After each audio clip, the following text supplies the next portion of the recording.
Dear students, today we will see about adsorption by solids. You have already studied a little bit about this adsorption by solids in your previous classes, but first I will revise some of the terms which are being used in this adsorption by solids. First, what is adsorption? The phenomenon of higher concentration of any molecular species at the surface than in the bulk of a solid is known as adsorption. So solids, when finely divided, have a large surface area and therefore show this property to a large extent. So one more term is there, absorbent. So absorbent, the solid is that takes up a gas or vapor or a solute from a solution is simply called as adsorbent, while the gas or vapor or the solute which is held to the surface, that will be called as adsorbate. So we have here actually three terms: adsorption, adsorbent, and adsorbate. Uh,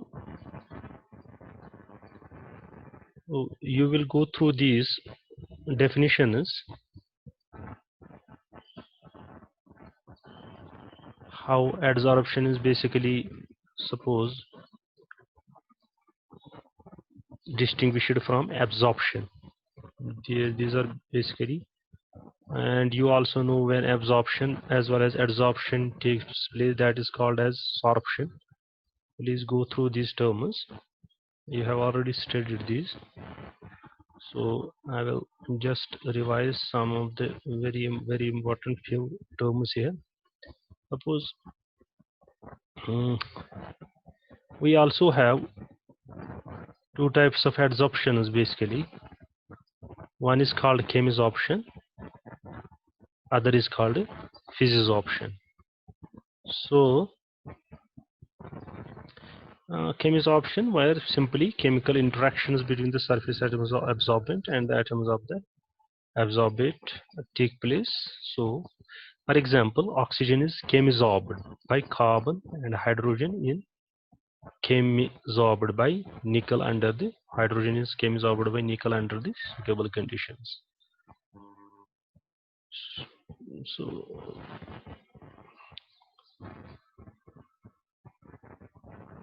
then you have to simply differentiate between chemisorption and physisorption, or physical adsorption or physisorption. So physical adsorption occurs only at very low temperatures. Very important, falling below the boiling point of adsorbate. But chemical adsorption occurs at all temperatures. And one more important point is the magnitude of chemisorption increases with rise in temperature. This is just as the magnitude of a chemical reaction in a given time increases with rise in temperature. Physisorption, on the other hand, decreases with the rise in temperature. So these are very important points regarding chemisorption and physisorption. You have to remember. Sometimes a very uh, easy question is asked in CSIR net based on these simple differences between this physisorption and chemisorption. And sometimes this is also asked, the heat evolved in chemisorption is basically very high, generally 40 to 400 kilojoule per mole, as in many chemical reactions. And in physisorption it is 4 to 40 kilojoule per mole. Okay.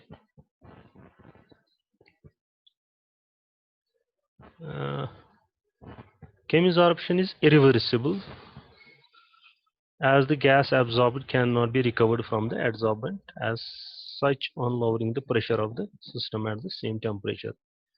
Physisorption is, however, a reversible one. So similarly, since chemical forces operate within short distances only, chemisorption does not extend beyond a monolayer. That means only a monolayer is formed in case of chemisorption, but in case of physisorption may extend beyond a monolayer. For example, we have a surface. For example, this is a surface. Suppose if we consider this as a surface, and suppose this is a monolayer. Suppose gas molecule, they adsorb simply in chemical adsorption. Just monolayer is formed. That means they directly form chemical bonds or chemical adsorption takes place between the surface. But in case of absorption, if one layer is adsorbed and other layer above this can be adsorbed, and similarly it can form multi-layers also. So in physisorption, the adsorbate molecules are held by comparatively weak van der Waals forces. Hence, the activation energy of desorption in this category is very low. In chemical absorption or chemisorption, the adsorbate molecules are held by comparatively strong valence forces. Obviously, then the activation energy of desorption will be very high. So, then what is the application of this adsorption? The applications of adsorption. For example, a very good method of creating a high vacuum is to connect a bulb of charcoal cooled in liquid air to a vessel which has already been exhausted as far as possible by a vacuum pump. Since the magnitude of adsorption at such low temperature is quite high, the remaining traces of air in spite of the low pressure are adsorbed by the charcoal almost completely. Activated charcoal is used in gas masks, uh, in which all toxic gases and vapors are adsorbed by this charcoal. Okay. Another example, for example, silica and alumina gels are used as adsorbents for removing moisture or controlling humidity in the rooms. They just absorb. You have seen these silica gel bags in various uh, various utensils. For example, if you buy new shoes or something like that, you will find small bags of these silica gels there. They are there to just remove that moisture or to keep that uh, item safe from moisture. Okay, animal charcoal is used as a decolorizer in the manufacture of cane sugar. So this is one more application of this adsorption.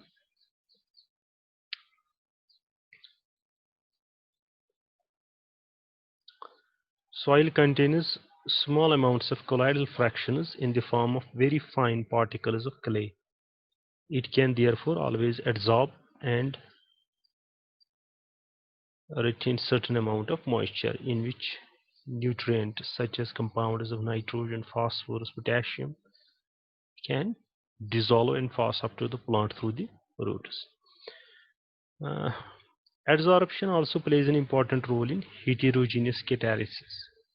Very, very important. For example, the role of finely divided iron in the manufacture of ammonia and finely divided nickel in hydrogenation of oils. You have already gone through these examples in our previous classes, so I am just revising this here so that you will get an idea what we are actually going to study. So there is one more, adsorption of gases by solids. Several methods for determining adsorption of gases and solids adsorbents under the given conditions have been basically devised. In one such method, the gas is contained in a vessel of a known volume at given temperature. The pressure of the gas is measured on a manometer attached to the vessel. The adsorbent is then introduced into the vessel by suitable device.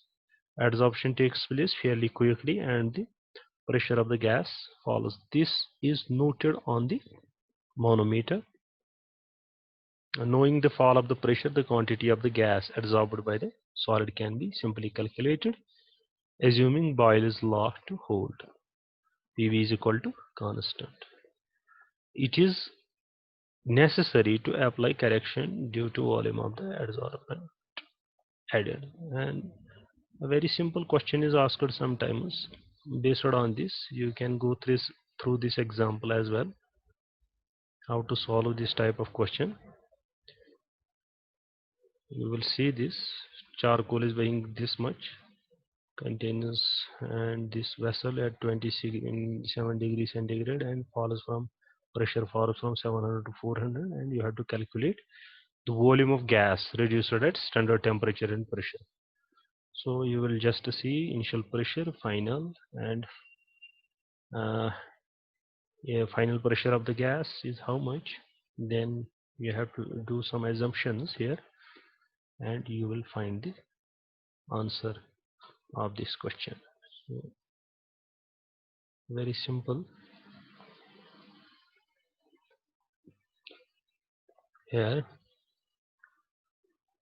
volume of gas in flask will be then this much, and volume of gas adsorbed on charcoal will be this much. And similarly, then you have to use this equation, and you will find the volume there. Okay.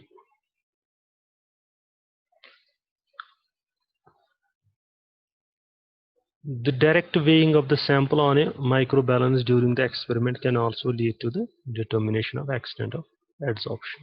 So this is very simple. That is one of the methods you can use, and how this type of question is basically solved.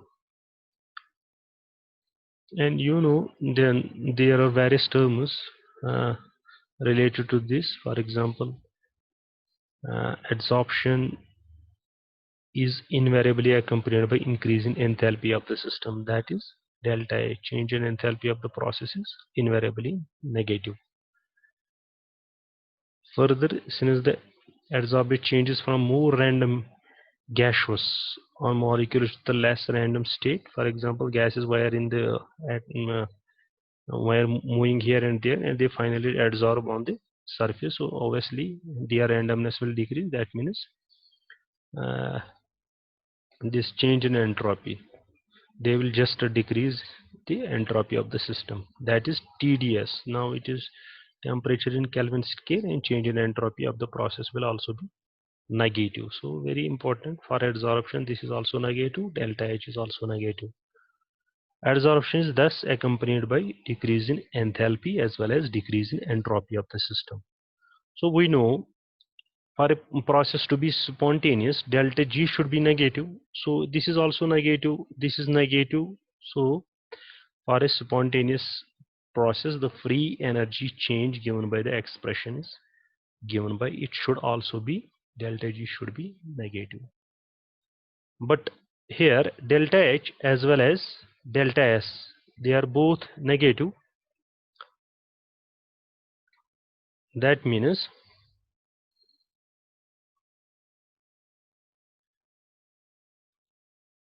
it is evident that the delta H should have a sufficiently high negative value so that the net result of this expression on the right hand side of the above equation is negative.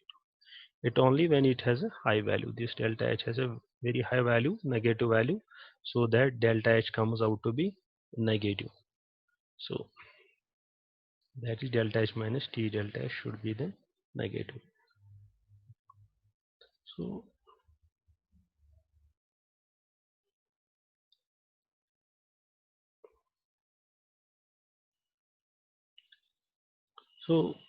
from experiments, we know that the heat of adsorption per mole of adsorbate goes on decreasing. That is, delta H becomes less and less negative as adsorption proceeds further and further. Ultimately, delta H becomes equal to T delta S, and delta G becomes 0 at this stage. So we can say simply equilibrium is reached. Okay, equilibrium has been attained at when these two terms become equal. Okay, simply you have to remember this relation in this way, that for adsorption this is negative, this is negative. For delta H to be negative, this should be more. So very simple. Okay.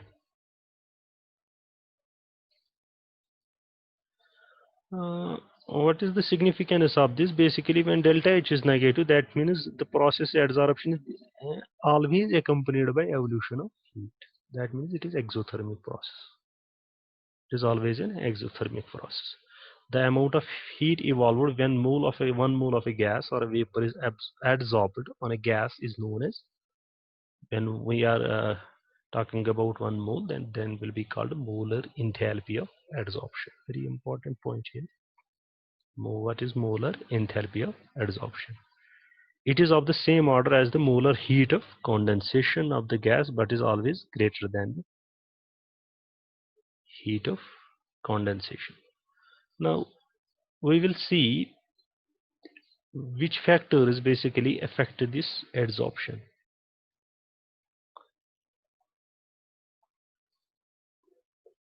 Factors influencing adsorption. So following factors, for example, temperature is one, pressure, nature of gas, and nature of adsorbent. Okay. First, we will see effect of temperature and pressure.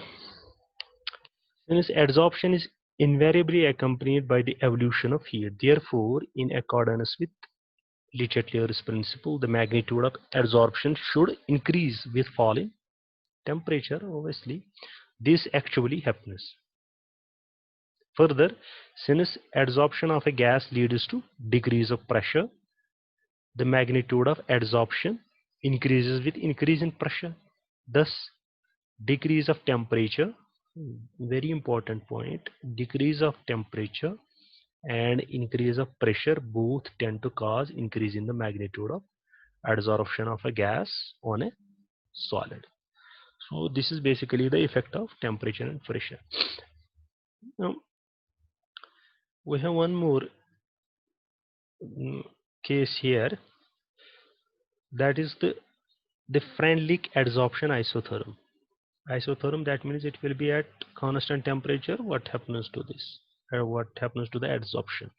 So basically the variation of adsorption with pressure at a given constant temperature. We have to actually see the variation of this adsorption with pressure. Sometimes this is also called extent of adsorption. How much adsorption of an adsorbate has taken place on adsorbent when we vary the pressure, but keeping the temperature constant. So this is generally expressed by, when we are talking about Freundlich adsorption, by this figure. We'll see here, this one. This is basically the amount of gas adsorbed per gram, or you can take it any adsorbate. Amount of gas adsorbed versus pressure. You will see we are starting from 0, then it increases directly up to here, then deviates, then ultimately becomes sometime constant. So we will see it later.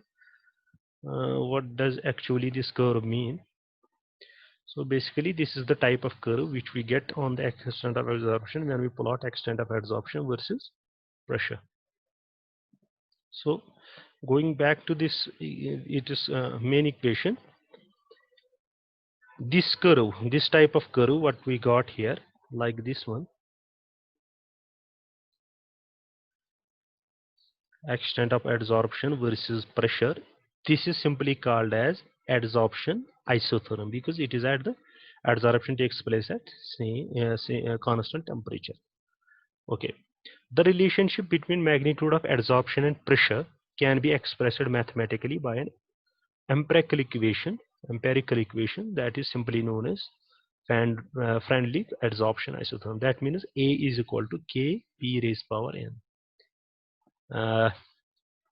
This is the amount of the gas adsorbed, and this is pressure and how it varies, and we have put the proportionality constant. That means A is equal to Kp raised power n. What we will see is what will be the value of n here and how it varies. So A is nothing but the amount of gas adsorbed but per unit mass of the adsorbent at pressure P, and K and N are simply constants depending upon the nature of the gas and nature of adsorbent.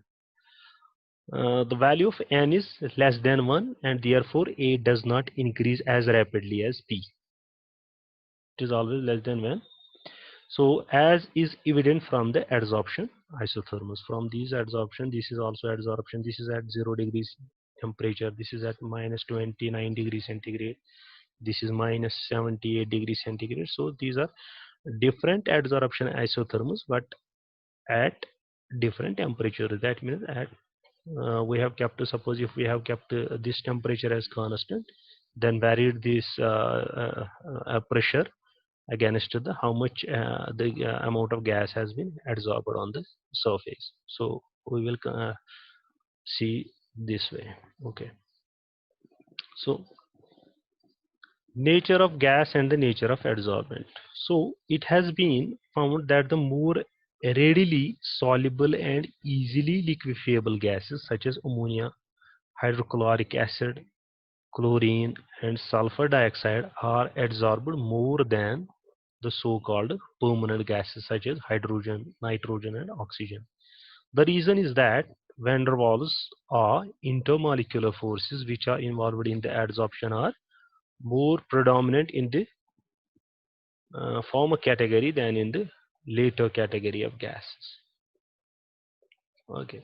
Since adsorption is basically a surface phenomena, that means adsorption always gas molecules they adsorb on the surface, so it is basically a surface phenomena. It is evident that the greater the surface area per unit mass of the adsorbent, the greater is its capacity for absorption under given conditions of temperature and pressure. We will see one more uh, term here,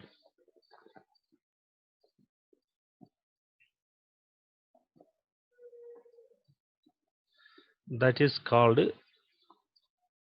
adsorption isobar, and one more is called adsorption isosphere. Suppose when you plot amount of gas adsorbed per gram here versus temperature, that means now you are actually varying the temperature but keeping the pressure constant. So it will be isobar, keeping pressure constant. So this is simply called isobar. You have to see this is called isobar. That means when we are increasing the temperature, obviously the extent of adsorption decreases. So you can see from this graph. Now, what is adsorption isosphere? When you plot temperature versus pressure, you will get this type of curve. It will be directly proportional. That means as you increase temperature or pressure, so there will be a direct correlation between the two. So that will what happens to the extent of absorption, then that is simply called as adsorption isosphere. Okay, very important. Sometimes they directly ask you, they give you these graphs and tell you uh, the name of this graph, or just give you 4 options and you have to choose which option is correct for these graphs. So the effect of temperature on the extent of adsorption at a given pressure of the adsorbate is also expressed graphically as you have shown here. The curve showing the effect of temperature on the extent of adsorption at a given pressure is called adsorption isobar, what we have seen here. So the amount of adsorption evidently, as you can see from this figure, decreases with rising temperature. This is in accordance with de Chatelier's principle, the process of adsorption being exothermic. Okay. That means if the we already know that adsorption is basically exothermic process. When you apply more temperature to the or supply more temperature through the system, obviously the adsorption will decrease. So that is basically in accordance with the Dirichlet's principle. Okay. Now,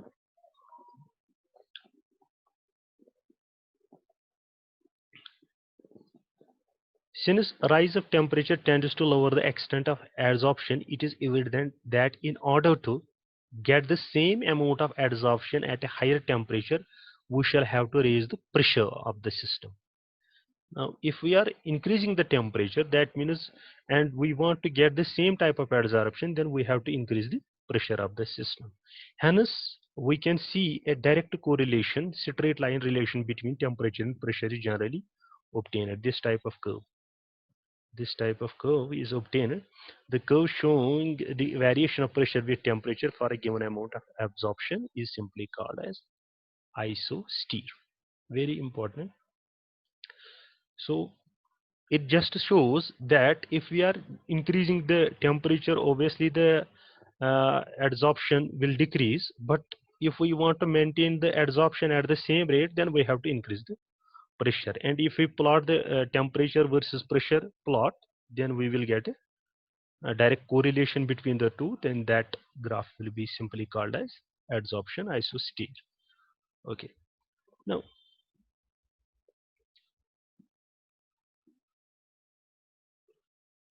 so we also have here desorption activation energy. You know activation energy. Since an adsorbed molecule has a low binding energy, it may easily shake itself off the surface. That means if we apply more temperature or change conditions, it can easily go off from the surface. This implies that such a molecule will remain on the surface for only a short time before it is dissolved. The rate constant for the process of desorption follows an Arrhenius type of relation. For example, you will say here K desorption is equal to A e raised power minus EA upon RT, like this Arrhenius type of equation. Here, if we take the inverse value of this is called lifetime. That means 1 by K desorption is called lifetime. That is simply represented by tau of the adsorbate molecule on the surface.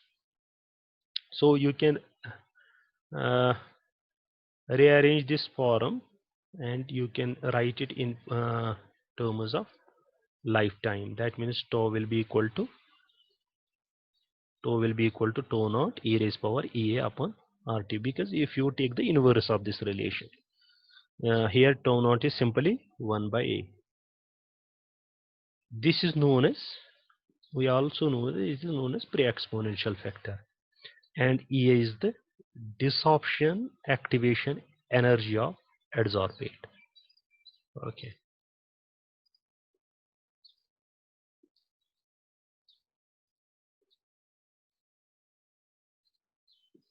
Here are some of the questions, how they are being asked on this lifetime.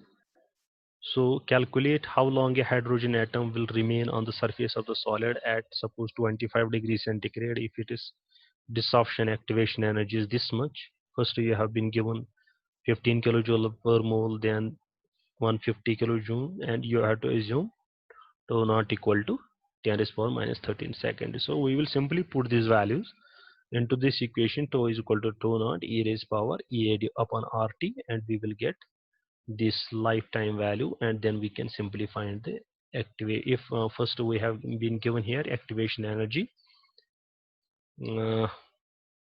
in this case it was 15 kilojoule per mole and it is 50 kilojoule. We just put these values and solve this, and this will be our answer. Similarly, you can use the same relation in this question as well. Please go through these examples very carefully and try to solve it yourself. Okay. So what we have got basically from these two questions, we see that the lifetime of hydrogen atom to remain on the surface of the adsorbent depends upon the desorption, activation energy, and temperature. Very important. That means it basically depends upon these two: temperature and desorption activation energy. The greater the desorption activation energy, the greater the time. The greater the temperature, the lesser the time. We have tau is equal to tau naught e raised power ea upon rt if we take the log on both sides. So, and you know, exponential and log will go and it will turn out to be this relation. That means ln of tau, and take the tau naught to this side, it will be minus ln of tau naught. That will be equal to ea upon rt.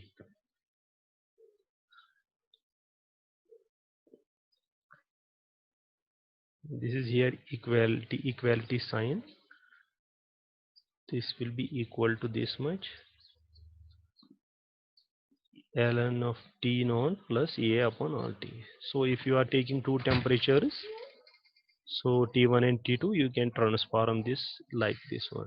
Ln of T1 is T1 is equal to ln T naught plus this much and this.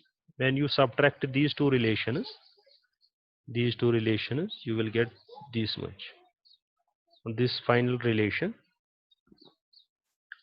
That means you can write this ln of 2 upon 1 is equal to EA upon R into 1 by T2 minus 1 by T1. Very useful relation when you are being given with two temperatures and two lifetimes, which is the integrated Arrhenius type equation or integrated Watt type equation. Thus, knowing this uh, Tau1 of an adsorbed species at temperature T1 and lifetime Tau2 at temperature T2, the activation energy of the desorption of the adsorbate can be calculated. You can see this example, how to calculate the desorption activation energy. So simply put the different values which are being given here, and you will find simply the answer.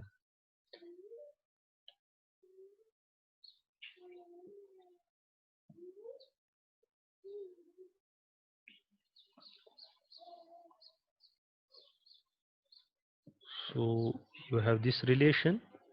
You can also find this one and putting it. Now the topic, very important topic, you have to study actually. Till now we have just revised the various terms regarding this surface adsorption, but we will now study the main topic, that is the Langmuir theory of adsorption. We have to study actually the Langmuir theory of adsorption and Bett theory. First we will go this Langmuir theory of adsorption. Basically, in 1916, Langmuir proposed his theory of adsorption of a gas on the surface of a solid. He considered the surface of the solid to be made up of elementary sites, each of which could adsorb one gas molecule. You can consider, suppose this is a surface, what this Langmuir he said, suppose this surface contains, suppose surface site is, suppose this is site 1, this is site 2, this is site 3, this is site 4, this is site 5. Now the adsorbate molecules, they will go and just sit on these, suppose these sites one by one. And one more thing, these will not interact with each other. This was also considered. It from this you can see it here. It is assumed that all the adsorption sites are equivalent. That means they have equal energy. That is, a gas molecule can go to any one of the site, and the ability of the gas molecule to get bound to any site is independent of whether or not the neighboring sites are occupied. Whether they are occupied or not, they will go there. It is further assumed that a dynamic equilibrium exists between the adsorbed molecules and the free molecules. For example, if A is the gas molecule, we denote A as the gas molecule and M surface site. Then we can write this relation for it. That means A gas is basically, this is adsorbate molecule getting adsorbed on the adsorbent M surface, and but this is in dynamic equilibrium. That means they can change, that adsorbed molecule can go away, another can go there and adsorb there. So this is simply represented as this with equilibrium sign. Ka, these are nothing but rate constants for A is adsorption, and this is rate constant for desorption, and Am simply the complex formed between the gas molecule and the surface. So the rate of adsorption is proportional to pressure. This rate of adsorption basically Ka is basically proportional to the pressure of the gas. Suppose the gas molecules are being adsorbed on the surface. If we represent the pressure of the gas molecules of A as Pa and the number of vacant sites on the surface. First you have to remember, suppose theta is basically the fraction of sites which are occupied by the gas molecules. If it is a fraction, that means suppose total will be suppose 100%, that means total, if it is a fraction, total will be 1. Total sites, fraction of total sites will be 1. If we make a difference between the total sites minus the sites which are occupied by the gas, so 1 minus theta will be simply the vacant site. But if we want to calculate the total number of sites, then we have to simply multiply it by the total number of sites, n. So it is basically, this is theta is basically the fraction of sites occupied by the gas molecules. 1 minus theta will be the sites which are now available, and if we multiply it by the total number of sites, then those will be the vacant sites on the surface. So here n into 1 minus theta, where n is the total number of sites and theta is the fraction of sites occupied by the surface. So that means we can write it theta as, theta is basically number of adsorption sites occupied upon number of adsorption sites available. We already seen this is a fraction, so it is like this one. So rate of adsorption we can write it as, then we have seen it is directly proportional to first pressure, directly proportional to Pa, and number of vacant sites. Number of vacant sites is simply equal to n into 1 minus theta. We have put the proportionality constant it as A, so it will be simply the rate constant here. Rate constant but of adsorption. So similarly, for desorption, we can also write it as rate of desorption is proportional to the adsorbed molecule. We have already seen that theta is the fraction of surface sites occupied. So from those sites, the molecules will desorb. So total number of sites is n, and n into theta, it will be the number of, suppose rate of desorption is proportional number of adsorbed molecules. Number of adsorbed molecules will be total equal to n theta. So the rate of desorption will be equal to kd n theta. But if rate of adsorption is equal to rate of desorption, that means if an equilibrium is set up, so we can write these two rates as equal. Very simple.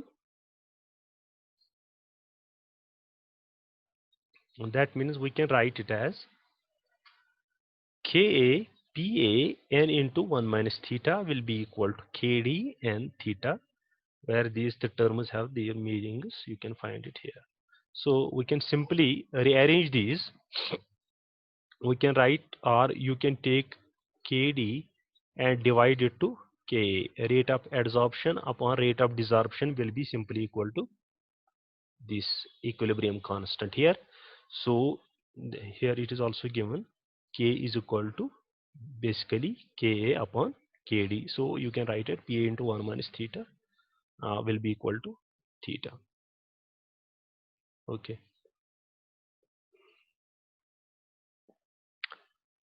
So you can further take this relation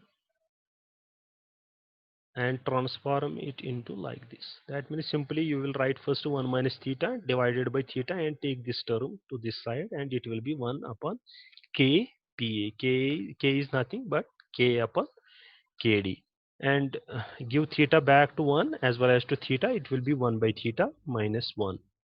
Here it will result into this equation. So it will be 1 upon theta, and take this minus to this side, so it will be 1 upon kPa. It will be then plus, it is plus 1 plus 1. So simply by cross multiplication you can solve it. It will be 1 plus kPa upon kPa. So from this you can take the inverse of this. That means it will result into theta will be equal to kPa upon 1 plus kPa. This is very important relation. So this is now called a Langmuir adsorption isotherm. Langmuir adsorption isotherm.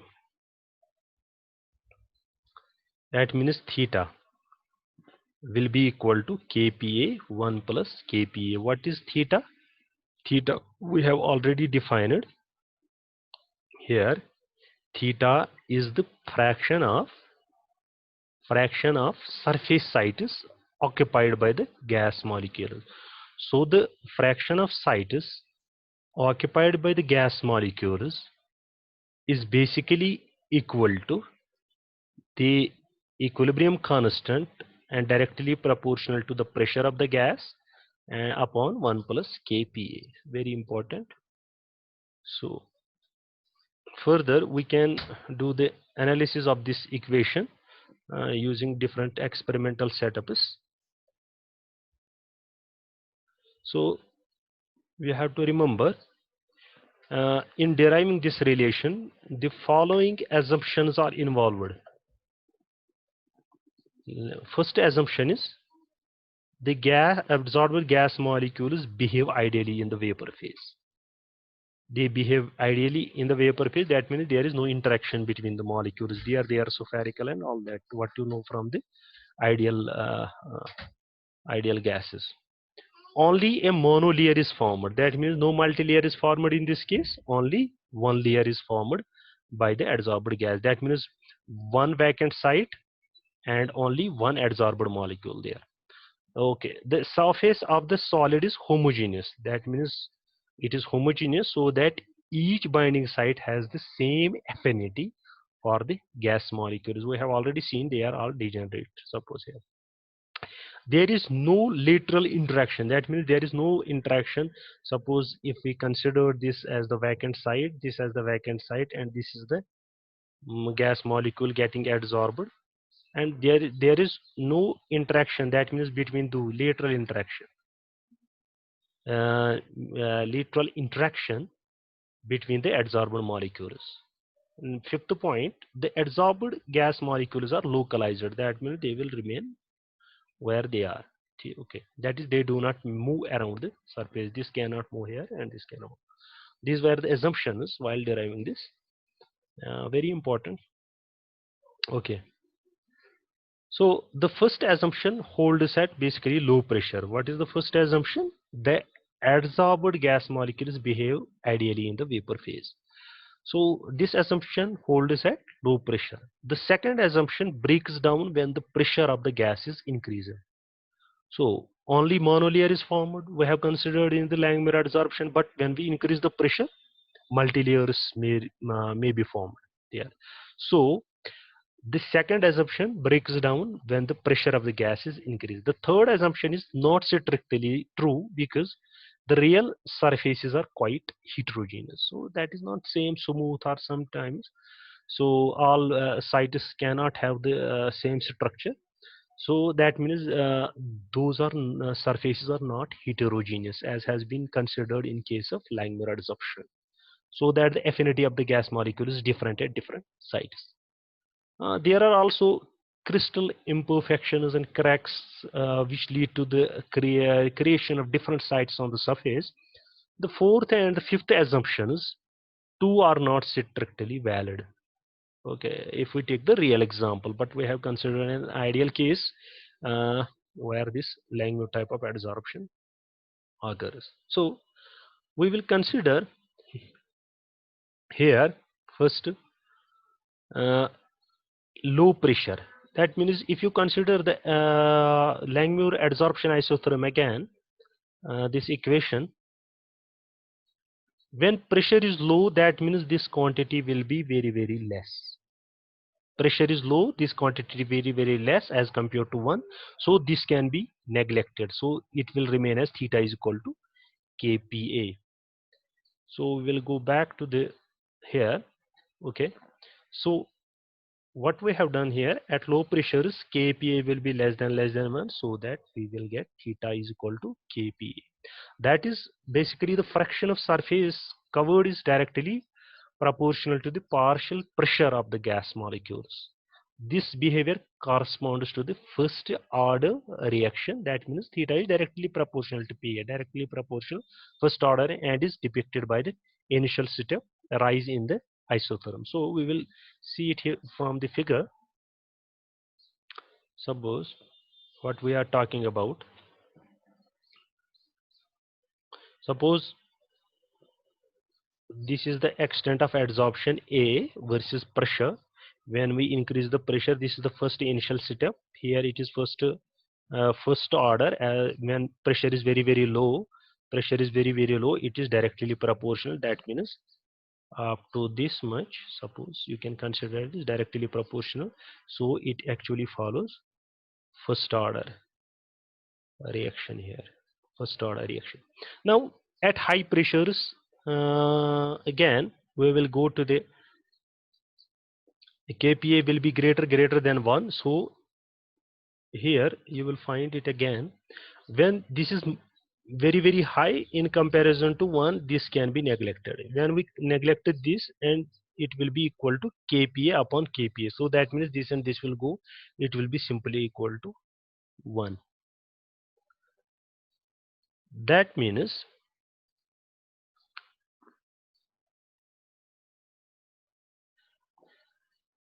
this relation, the above relation, then reduces to theta is equal to 1. Thus, at high pressures, the value of 0 tends to become unity.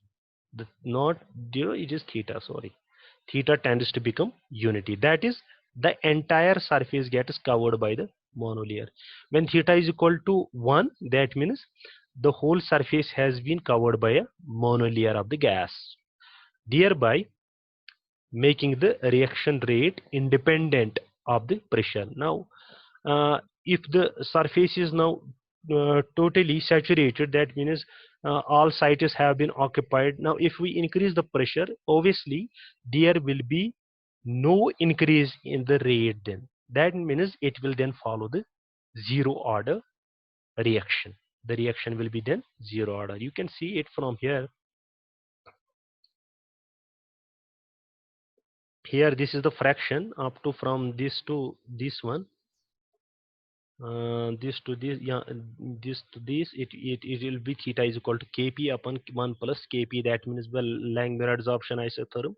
But when this kp becomes more, that means we are increasing pressure more and more, so obviously this term becomes more than 1. So in comparison to 1, the 1 can be neglected. So kp upon will be equal to theta will be equal to 1. That means then after that it will form the zero order reaction. Then if we increase more and more pressure, that means the all sites have been already occupied by the gas molecules, then there will be no adsorption. That means it will remain as constant. So this is the significance of this Langmuir plot, the kinetics of gas reaction on a solid surface varying from first order then finally to zero order. Okay, that means this value of what we have already uh, started when we started this Langmuir adsorption, that Freundlich adsorption isotherm, that theta is equal to kp raised power n. So basically this n can have values 0 to 0 to 1 or in between. So from this we can see it here. So if we combine these results now at low and high pressures, it is evident that according to this theory, the magnitude of adsorption at the given solid surface first increases in proportional to increase of the pressure, and finally tend to obtain a certain value. Okay, certain limiting value. This is exactly as indicated by adsorption isotherms plotted earlier in figure 1, what we have already seen. Okay, or we can write as theta is equal to kpa raised power 1, or theta is equal to 1 we can write as pressure raised power 0. That means anything raised power 0 will be equal to 1. We can write it in this way also. So what I am here trying to say is that this value of n, basically that means we can write a general equation, theta is equal to kpa raised power n. N basically lies between 0 and 1. So since according to Langmuir's theory only a single layer of molecule is adsorbed, this is very important, you have to remember, a single layer of molecule is adsorbed on the surface of the adsorbent. The fraction theta gives the amount of gas adsorbed per unit mass of the adsorbent. That is, A extent of adsorption will be directly proportional to theta, A is equal to K1 theta, while K1 is another constant. Or A is equal to K1 theta is equal to, but theta is here equal to Kpa raised power n. So K into K1 will be equal to K, another constant. Okay. So we have actually started from this relation Freundlich adsorption as so that A is equal to Kpa raised power n. So this is nothing but we have come to the same conclusion that it is from when we take different conditions of changing pressure from Langmuir adsorption isotherm, we came across to Freundlich empirical equation. This is the same basically the Freundlich. This agreement was taken as a proof for the theory of monomolecular adsorption advanced by Langmuir. So Irving Langmuir, the American chemist, was also awarded the 1932 Chemistry Nobel Prize for his contribution to surface chemistry. A lot of research is going on basically on this, and you will when you start your projects you will see what does a journal and how a research paper is, how they are being cited and how can we download those. So when a person suppose do some experiment and find some unique things, he can publish it in different journals. uh, Journal is basically devoted to the surface chemistry, that is called Langmuir. This is of American Chemical Society. So you will see it in your future what this the journal and all these things mean. So we have come to the end of this topic, that how Langmuir adsorption is related to Freundlich empirical equation and how we can define different terms there, and what are the assumptions basically involved in deriving the Langmuir adsorption isotherm. Okay, thank you.